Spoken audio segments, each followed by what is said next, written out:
Well, Caleb, how are you doing this afternoon? I'm doing well, Will. How are you doing? Thanks for having me on. I'm doing great. Thank you so much for coming on the show. I really appreciate it. Do you mind giving us a brief bio and some of the big ideas you're interested in? Sure. So my name is Caleb Watney. I am the co-founder of the newly launched Institute for Progress. We are a Washington, D.C. based think tank. We cover sort of a range of tech, science, and innovation policy issues, but kind of high-level three issues that we're spending a lot of time on, especially during this initial launch period, are metascience, sort of the science of science. How do you change the way that, especially the federal government, funds, structures, and incentivizes science, and how can we get more breakthrough research through that process? Two, immigration with a special focus on high-skilled immigration. How can we make it easier for scientists, engineers, mathematicians from all over the world, the best and brightest, to come and live in the United States? And then three, biosecurity, which we think of as kind of both how do we prevent future pandemics? Obviously, that's very relevant coming out of COVID, but also kind of how do we pick some of the low-hanging fruit in biology? It seems quite plausible to us that, say, mRNA vaccines, we could have had them 10 years ago if we had had a similar burst of sort of funding and urgency. And so, what other kinds of low-hanging fruit are still around and available for us in the field of biology? So those are kind of our three initial areas, but we're growing quickly. I'm sure we'll expand into other areas, but it's sort of motivated by this concern of accelerating the pace of progress in science, technology, and innovation. I love that, and I have many political economy questions about think tanks and how they work. But first, I want to dig in and say, ask this question. It seems like you're forming this institute based on progress, which you would only do that if you thought progress perhaps had slowed down or something like that. Can you talk about that? Is there your sense there's something like great stagnation, that things have slowed down since the 70s, and we do need to do something about this? Potentially, yeah. I think it's at least, not off the table that progress has slowed. I think it's probably slowed down. Now, there's sort of a number of competing theories about why progress has slowed down. Maybe it's within our control, and maybe our institutions have kind of gotten worse. Maybe it's the inevitable byproduct of ideas getting harder to find. So, yeah, it's not entirely clear. I think probably progress is slowing down for a number of combination of issues. One, I do think that probably our institutions are more sclerotic.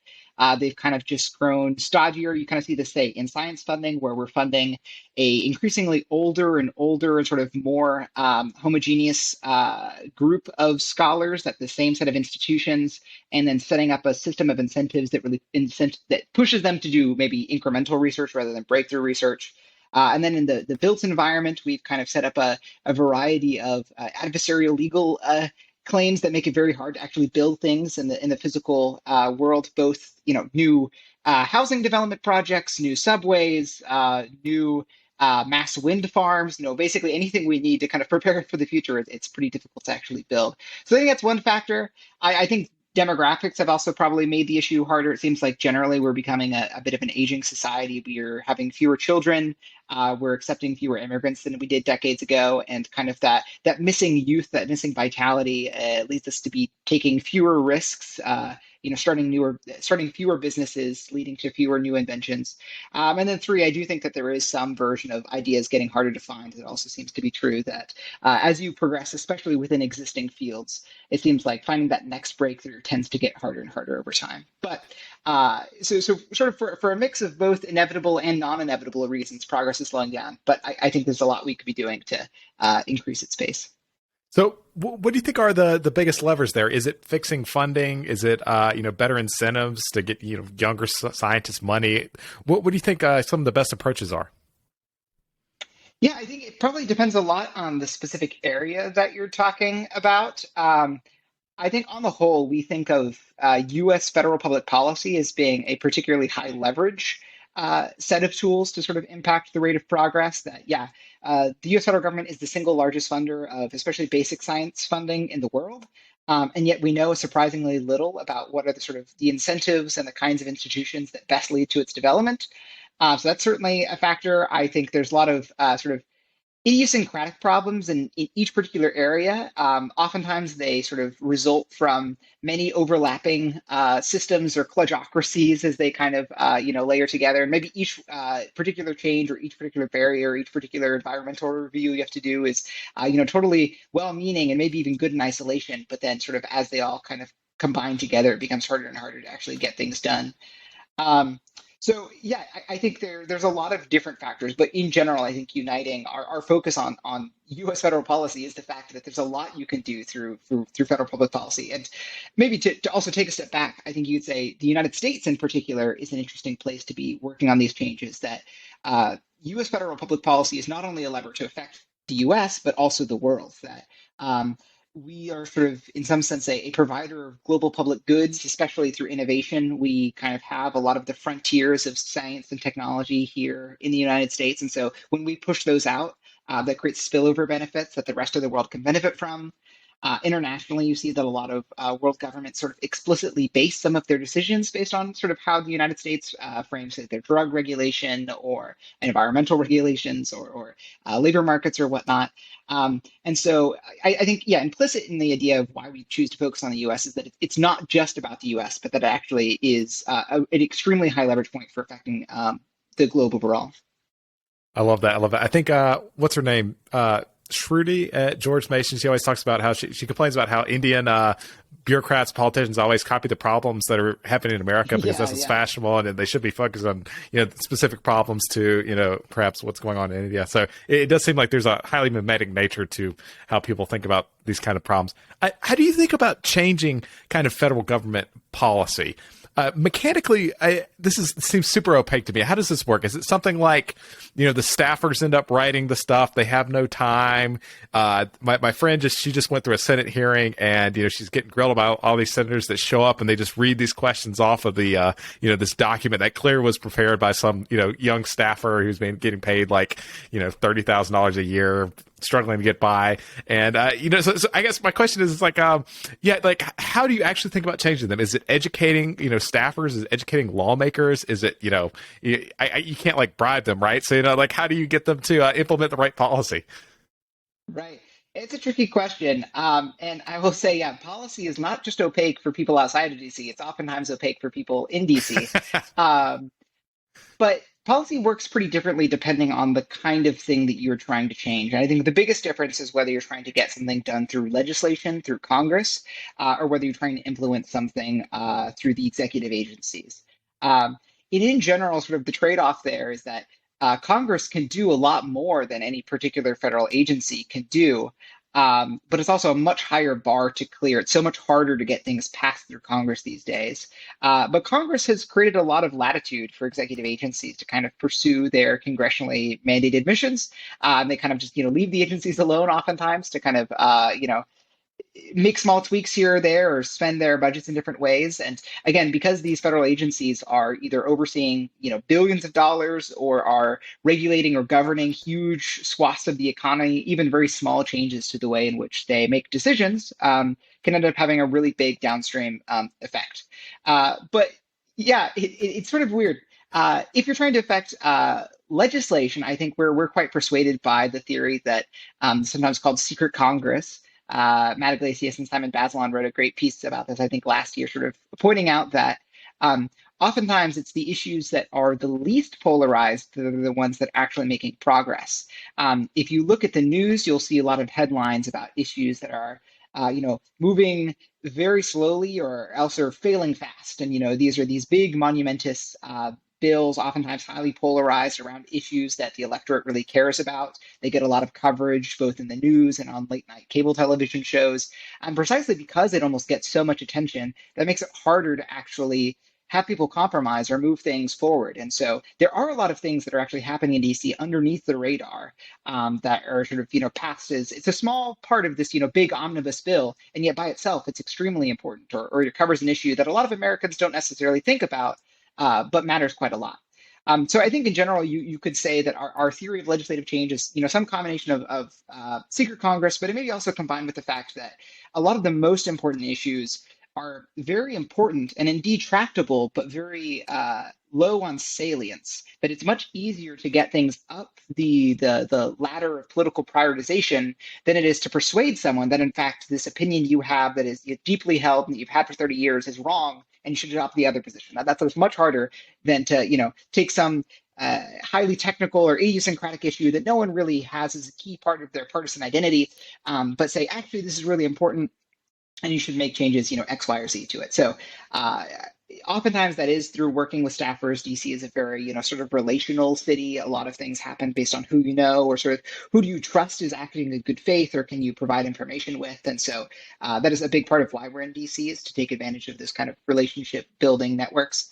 And then through executive, it's similar sometimes. I mean, it is very relational. You have to, have relationships or do education for agency staff. But again, it's much easier to work on issues that are low on the polarization scale. That oftentimes makes them much more tractable. But these agencies are oftentimes filled with, career civil servants who are very good-natured, care deeply about their issue, and they oftentimes are dealing with a lot of different sort of restrictions or guardrails themselves. But if you can persuade them that, your issue on the merits is very important or in keeping with the sort of culture of the agency or what they've been tasked to do, it's oftentimes possible to, make small incremental tweaks here or there. That's awesome. That's awesome. Well, some of your issues seem like they would be more straightforward than others. So, working on science funding, things like that seems fairly apolitical. People don't worry about that too much, or there may be some things around, climate stuff, which might really trigger people on certain sides of the political aisle. But immigration seems one which sounds like a huge hot potato. How do you think about affecting immigration policy in a robust way without, it seems like secret Congress would be a difficult way to get something through passed if it was around immigration? Immigration is definitely a much more polarized issue than, say, the other two main ones that we work on, both science policy and sort of pandemic prevention.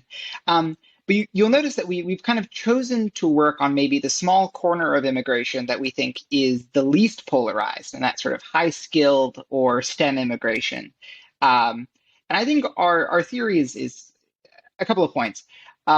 One is that if you just look and you talk to legislators on both sides of the aisle, there has been kind of this at least in word consensus that oh, well, we can all agree that we should at least, fix high skilled immigration, and that it seems obviously good for both natives and for foreigners if we let in more, PhD doctoral students, from Malaysia or from Bangladesh, and that seems to benefit everyone across the board. And it's been hard politically because things have sort of gotten caught up in sort of comprehensive immigration reform or nothing. And now, to be clear, we'd be very in support of comprehensive immigration reform, and there's a lot of the part of the system that we would like to fix. But unfortunately, given sort of the intractable nature of that, we think we can get a lot more progress by really focusing in on these particular components of immigration that do have broad consensus, in which to native-born Americans seem the most obviously intuitive that they benefit everyone across the board. And there's a lot of scientific or academic literature that shows this, that high-skilled immigrants end up starting businesses at much higher rates than native-born workers, that they patent at higher rates than native-born workers, they win Nobel Prizes at higher rates than native-born workers, they tend to be more risk-taking generally, and so it definitely, is a big boon to U.S. society by taking in these workers. Now, that isn't necessarily, you can make those cases, but it's still hard to sort of, make progress sometimes in Congress. But I will say that I think recently we're starting to see an increasing recognition of the fact that sort of this all or nothing approach to immigration has been less successful, and we've basically had 30 years without meaningful immigration reform, at least on the legislative level. And we've been quite interested or excited to see that there are sort of more piecemeal, individualized parts of immigration that are starting to be discussed. As just one example, we've been hard at work on the United States Innovation and Competition Act, which is sort of this big anti-China, or sort of how do we strengthen U.S. leadership in critical technologies bill that has been going through both the House and the Senate. And the House bill has a couple of provisions that we've been quite excited about that would create a green card cap exemption for STEM PhDs and STEM masters who are working in critical industries. And so we're taking lots of meetings in the Hill and trying to put out research and build coalitions and, all part of this process, both to sort of increase the odds that maybe this could stick in the final piece of the legislation this time, or if not, that at least we can kind of create momentum to include this in future pieces of legislation. And socializing ideas is a big part of real policy change. But so that's one component of it. And maybe the other part is that there is actually quite a lot you can do through the executive to make it easier for high skilled immigrants to stay in the United States. There's a whole range of programs like the O-1 visa for immigrants of extraordinary ability, which are much more flexible than I think people already realize, but have had recent changes to make them more flexible. And it's an uncapped, unlimited number of O1 immigrants that can come in on this temporary visa program. And so we're working with folks inside the agency to improve its administration, make sure that things are getting processed on time, that there's clear lines of communications to individuals who might consider this program in the first place. And I think that's one example, but there's other programs we're also excited about. Love that. Love that. I've got another question here. It's a bit of a left turn, but it is related. And we can cut this if you'd like. But I'm really curious. I think most Americans have kind of a poor view of Congress, of the federal government, of how effective it is. I definitely do. I think like man, this does not seem to work very well.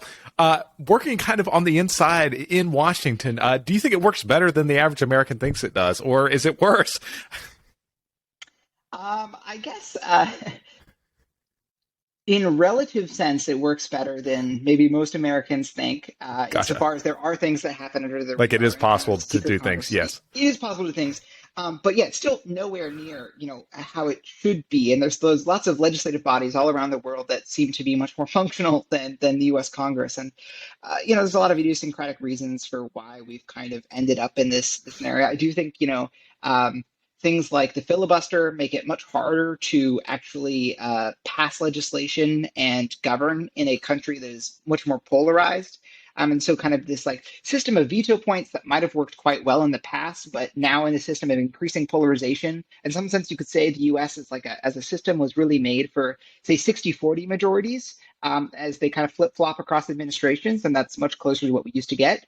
But when you're sort of deadlocked in sort of 51-49 or 52-48 as it flips-flops, then it becomes this system of sort of well-meaning veto points or checks and balances has maybe become a little bit too stringent. And I think on the margin, it would be better if we made it slightly easier for majorities to pass legislation. Gotcha. I'm curious, if you had to frame like Institute for Progress, like your kind of ideological beliefs, are they just, they feel much more pragmatic than ideological, I would say. What kind of, do you have like a core set of beliefs at the Institute that you all kind of share, or is it more just pragmatic, kind of we want to make the world better and things like that? Right. So a lot of I think the trick here is in definitions. Right. And so I think you could say under some definitions of ideological, we are quite ideological. Right. In the sense that, there are a set of ideas that animate kind of what we believe and why we prioritize them that certainly are shared across the organization. But we do try to be quite careful to make sure that it doesn't necessarily get polarized along a particular, say, party line.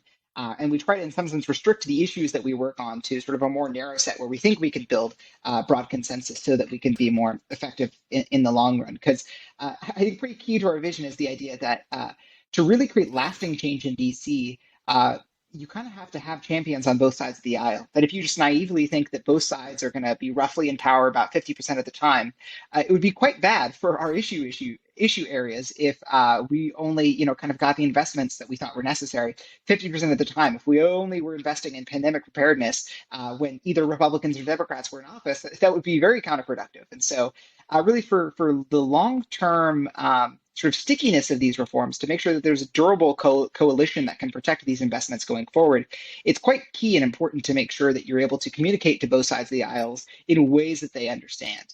All that to say, yeah, there are a set of ideas around, I think, progress, around human agency, around the fact that in general, through careful human consideration, we can make the world better, that especially through technology and science, there's a whole array of tools we have available.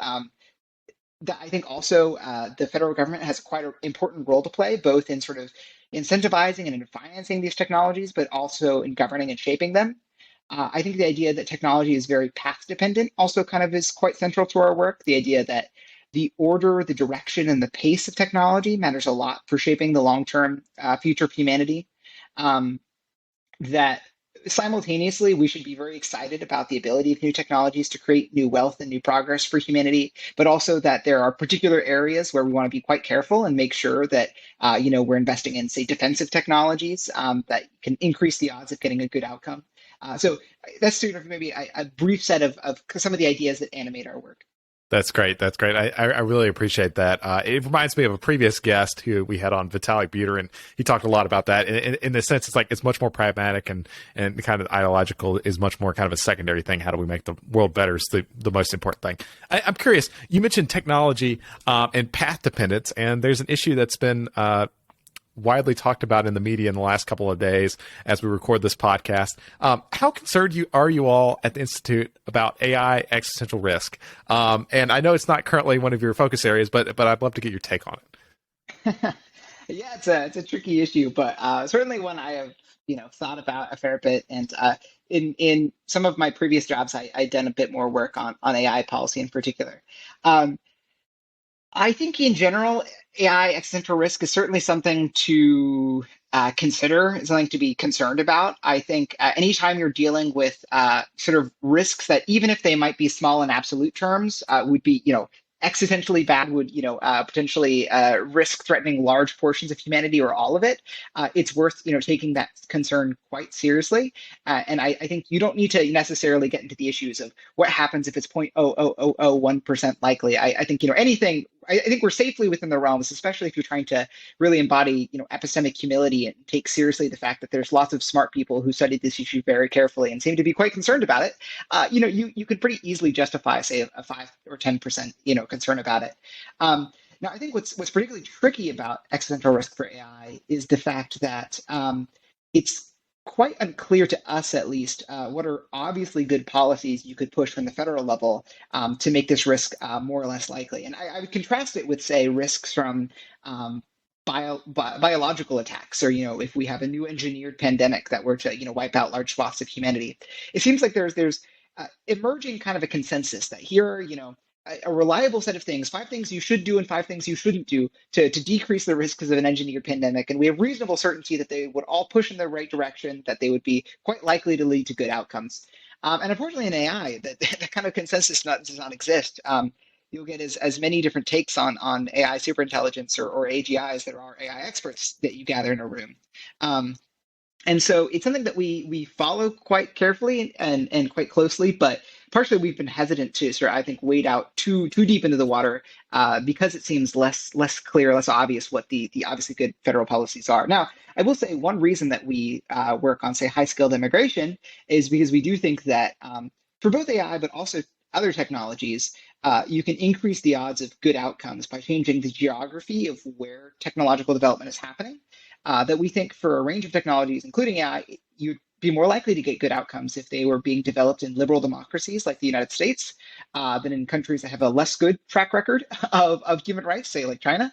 And so by strengthening the US's relative position in critical technologies like AI, I think you're more likely to get outcomes that are compatible with liberal democracy. And so that is, I think, one of the core motivating reasons to work on that issue, in addition to all the great benefits of immigration by itself. Kind of an Operation Paperclip for all the best ML engineers, kind of get them back over here.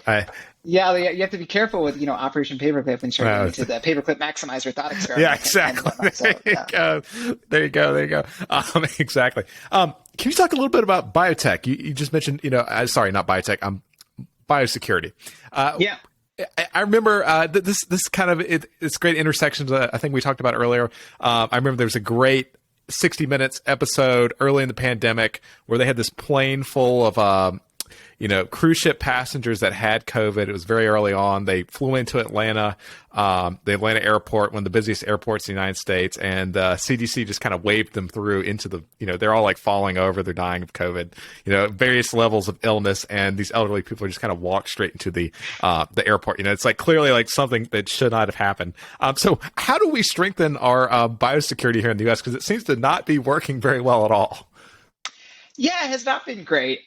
It's sort of funny. I think COVID both sort of showed our great weakness at sort of containment of especially airborne transmissible contagious diseases, that we really did not have the investments in, say, the built environment through ventilation systems or new UV systems. We didn't have very reliable uptake in terms of sort of group behaviors, like all wearing masks or all locking down or various things that you might be able to affect transmission of the virus that way.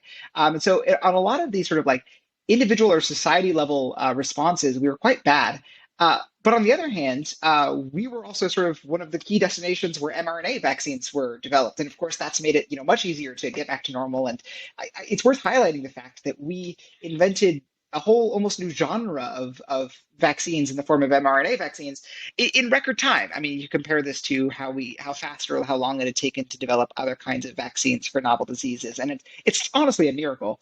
There's a great New York Times article I go back to sometimes that was asking the question, I think in like mid 2020, how long will it actually take to develop a new vaccine? And they were sort of pouring cold water on the idea that it was going to be, pretty soon, and saying, oh, if you look at the average timeline of vaccines, and even if you try to shorten those, you're looking at like late 2021 at the earliest. And of course, we got it at the end of 2020. And so, a whole new vaccine in sort of record time within a year was quite remarkable. But partially our success in that was actually based on previous scientific research that we had done. In terms of understanding sort of the bases of coronaviruses in general, and sort of the fact that we've been investing in things like mRNA, even though we hadn't been using them, we'd sort of been investing in new systems like that for quite a while. And so, one very simple thing that we could do to prepare for future vaccines is there's 26 distinct viral families. And some of them we have a much better understanding of than others. I mean, so coronaviruses are one that we actually thankfully have a relatively good understanding of. And it's why we were so able to quickly target the sort of spike protein and develop a vaccine that could target that effectively. But there's lots of others we have a much worse understanding of. And so one thing that we've been calling for, and that I think the White House OSTP team has also been calling for, is sort of a big undertaking, almost like a quasi-Manhattan project style undertaking to really map out all 26 of these different viral vaccine families, to sort of create proto-vaccines for each one of them that could be quickly sort of updated once we know the specific strain. And then, we could have very quick virus responses or vaccine responses to any new viruses. So that's like one particular example, but there's lots of other things that we should be doing. We need better investment in what's called metagenomic sequencing. It's basically, it's the technique or the technology that allows you to identify, do we know what this virus is, or is it some new novel virus? Typically, you can do screening and compare sort of one virus against a sample, but metagenomic sequencing would allow you to sort of compare a particular sample against the whole corpus of known pathogens. And so that would allow you to very quickly know, hey, we're dealing with something that's new here that we don't have sort of existing protections against, and then you could sort of put more resources on there. As I mentioned, more stuff with sort of ventilation. We could use advanced PPE. There's a whole range of new technologies. But I think in general, you'll find we're much more optimistic about our ability to, say, make future responses better with new technology and with new science than with, say, persuading all of Americans that they should, consistently mask for a long time. That seems much harder to reliably do. But new technologies can kind of change the cost benefit in various ways. I love that. I love that. I'm curious, you mentioned, advanced PPE.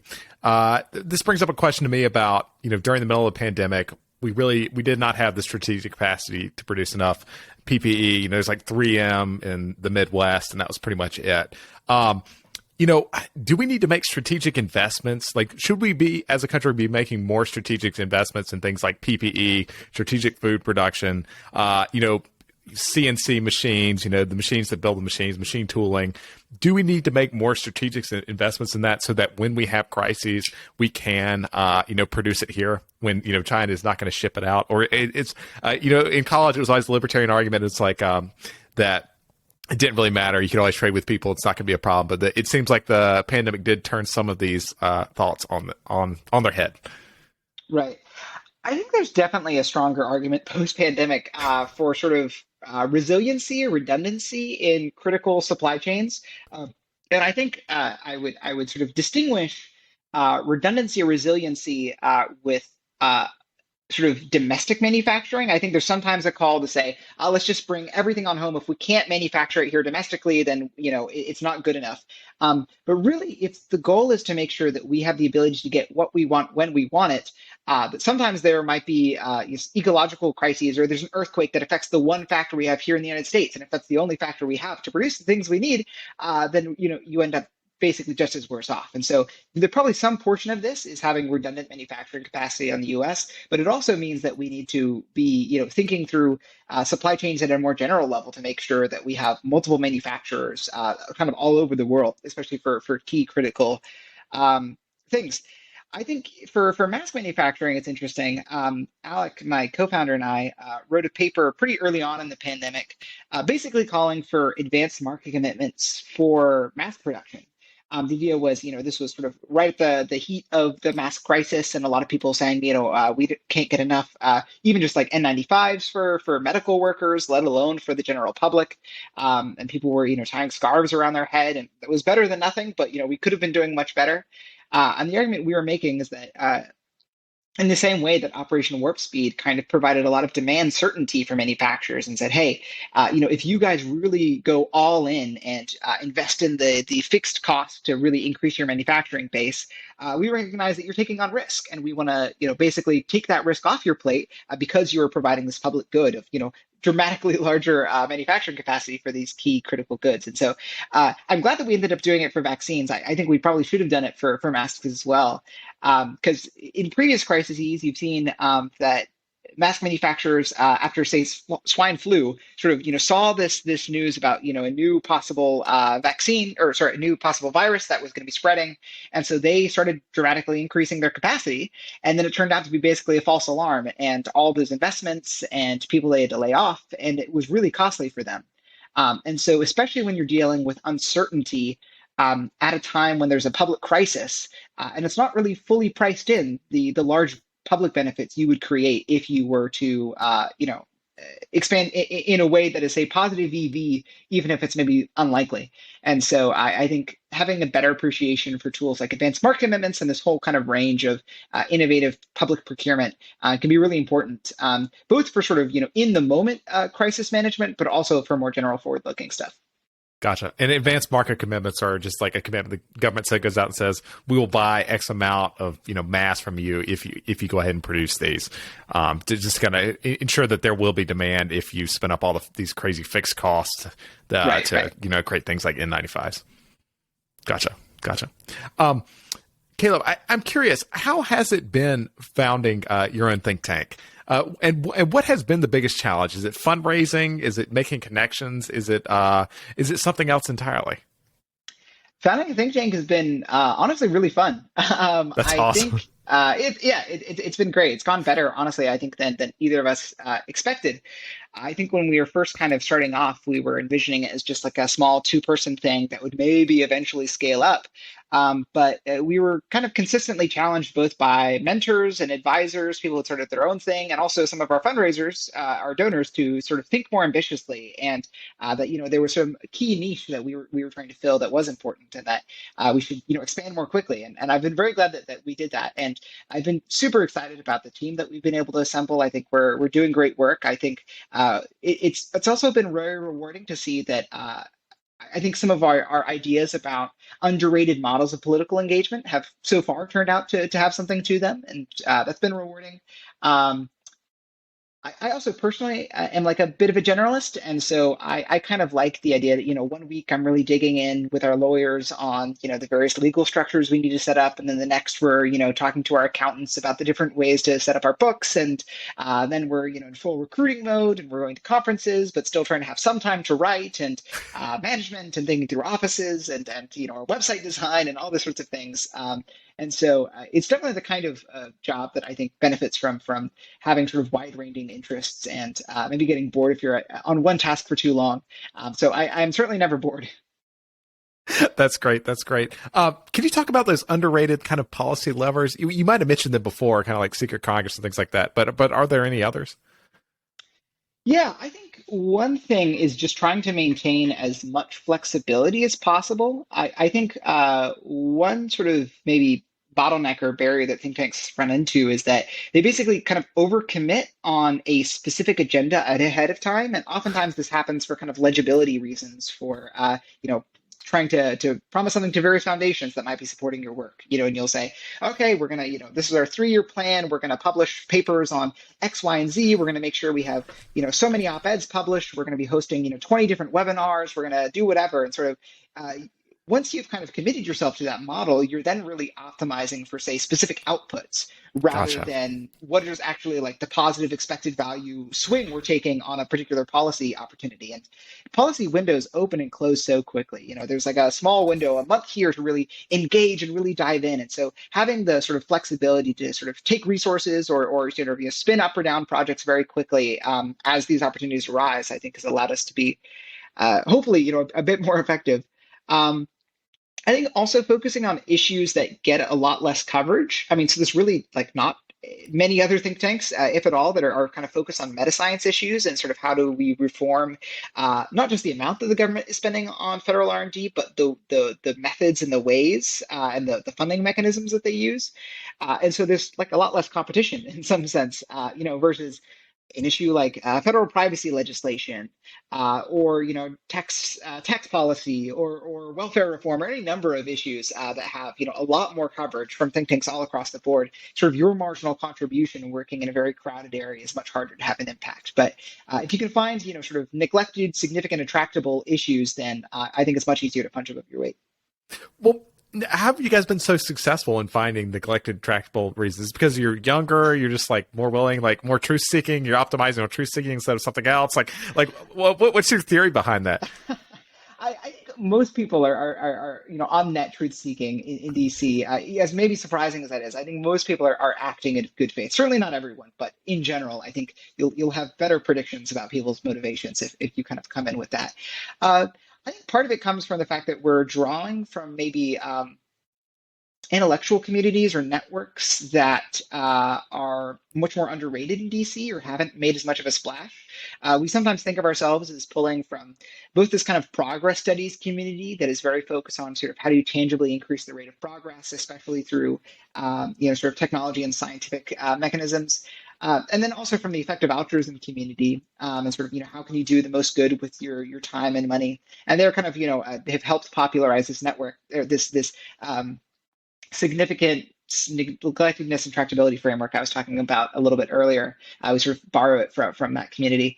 But there's a lot of really interesting ideas and thoughts on prioritization that come from those communities that, because they're just like not that well known in DC, lead us to kind of naturally focusing, I think, on a different set of issues. So I think, yeah, I don't know if there's anything about us personally, that makes us more moral or more truth seeking. I think we've just kind of been shaped by maybe a different set of intellectual influences. And I think hopefully with some of the flexibility built into our model, we can have a bit more impact on those issues.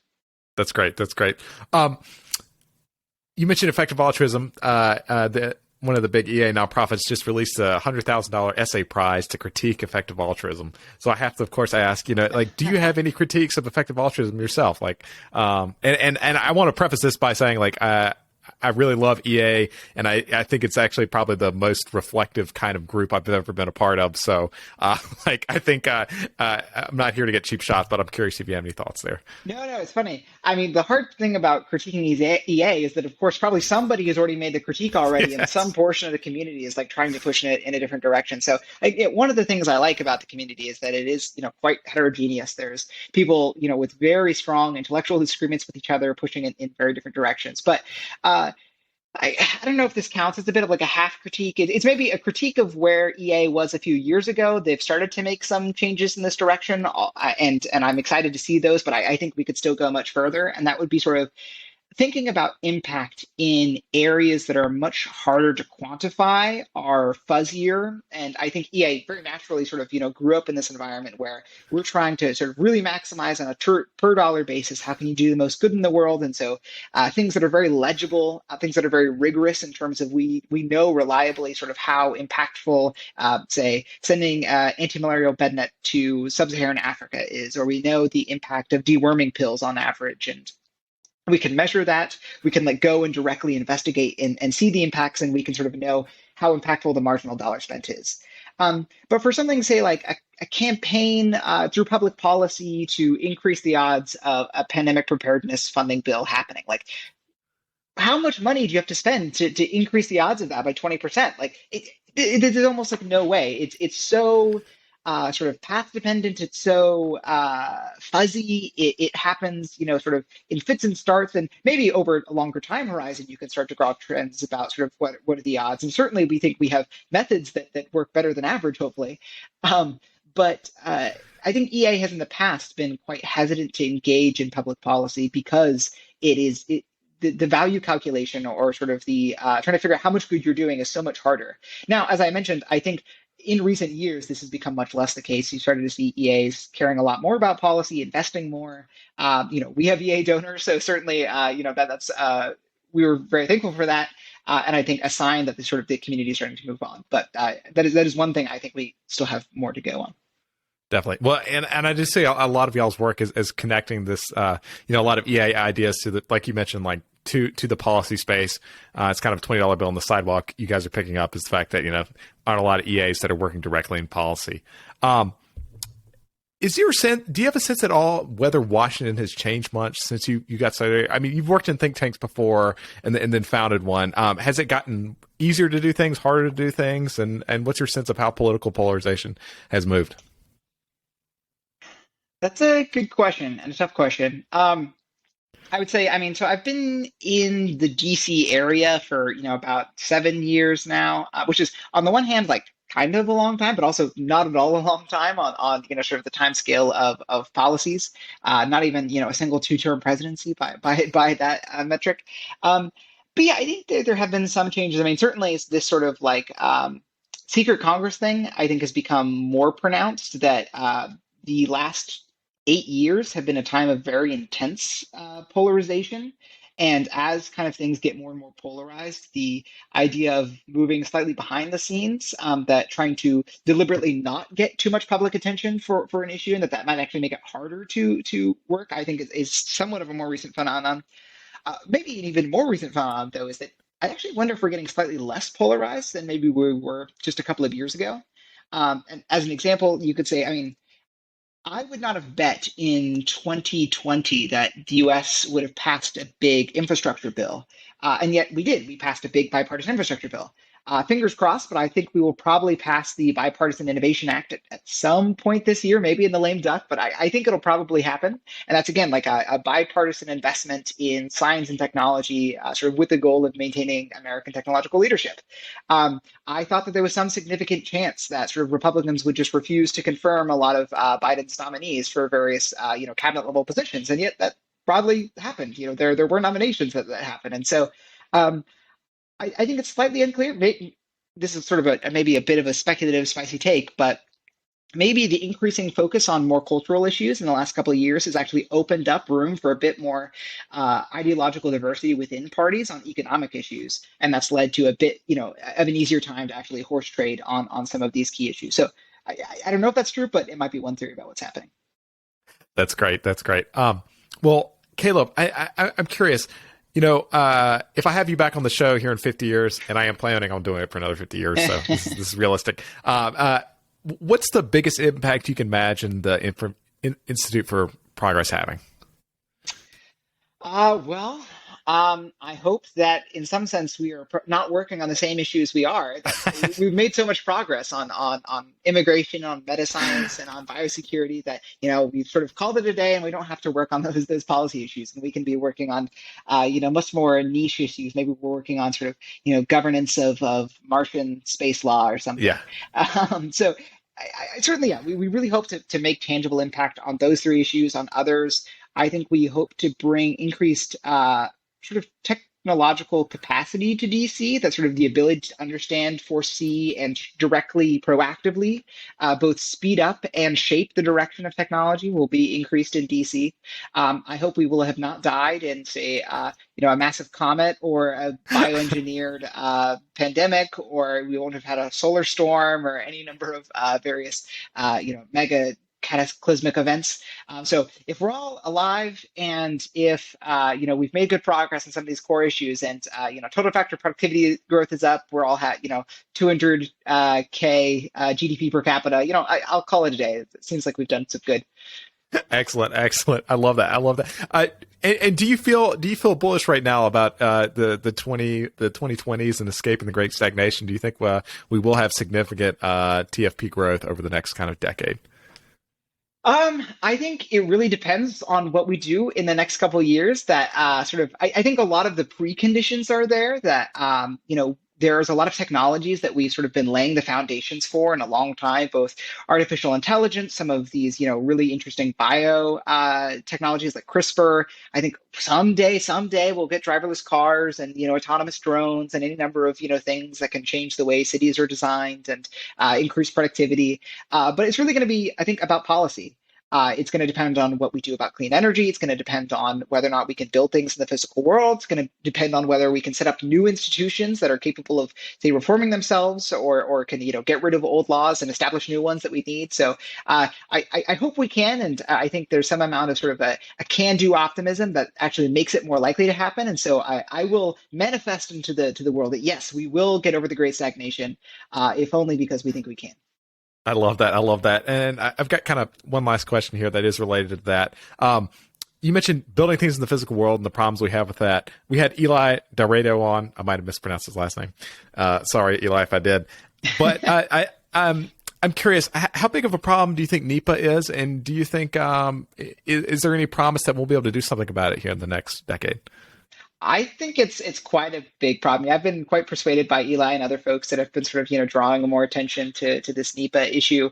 I think it is maybe an understandable reaction to some of the excesses of the 1970s in terms of Robert Moses bulldozing large sections of minority neighborhoods in New York, and we kind of said to ourselves, we're never going to let this happen again. And perhaps the pendulum went too far, or some of these mechanisms meant to provide democratic accountability, in fact, don't. And especially if you're in such small, isolated groups, and who really has the time to show up at community engagement meetings is not actually representative of the local community there. So I think NEPA and this larger set of issues that I would also include zoning issues, and it's sort of the promiscuous distribution of veto points, as I think I've heard someone say, sort of become too large, and at some level we need to either move the decision level up somewhat so that we at the state or national level can sort of decide, okay, yes, we actually do want to build housing, and we're not going to let local individual actors say, not in my backyard. Alternatively, at least on the housing issue in particular, I'm interested in this idea that John Myers and some of our friends in the UK have been talking about and piloting there around street votes, and sort of moving the decision level down to a point where actually the individual actors who would be benefiting from increased density are allowed to individually upzone their street. I think that's an interesting approach as well. Oh, that's really cool. Is there another approach here in the United States where we go up? Is there a policy lever you see where we can move zoning decisions up? I mean, I don't know enough about the kind of federal government apparatus to know whether that's possible. I mean, it's much easier to do on the state level than on the national level. There's, some Gotcha. efforts to maybe say tie, transportation funding or other kinds of, financial incentives to actually tangibly building up. But most of this is happening on the state level. You're seeing a number of active bills in California and Oregon and, a bunch of other states to sort of tie the hands of localities, or actually use both sort of, carrots and sticks to actually make sure that local areas are building the housing that we need. That's great. That's great. Well, Caleb, thank you so much for coming on the show. Where can we send people? Where can people find you? Sure. Probably the easiest place is Twitter. We're quite active there, as it's where actually a lot of Hill staffers are. So we try to be accessible there. So I'm at Caleb Watney on Twitter. You can also follow our work at the Institute for Progress website, which is progress.institute, not .com, not .org, .institute. So yeah, those are probably the two best places. Awesome. Thank you, Caleb. Of course, yeah. Thanks for having me. It was a fun conversation.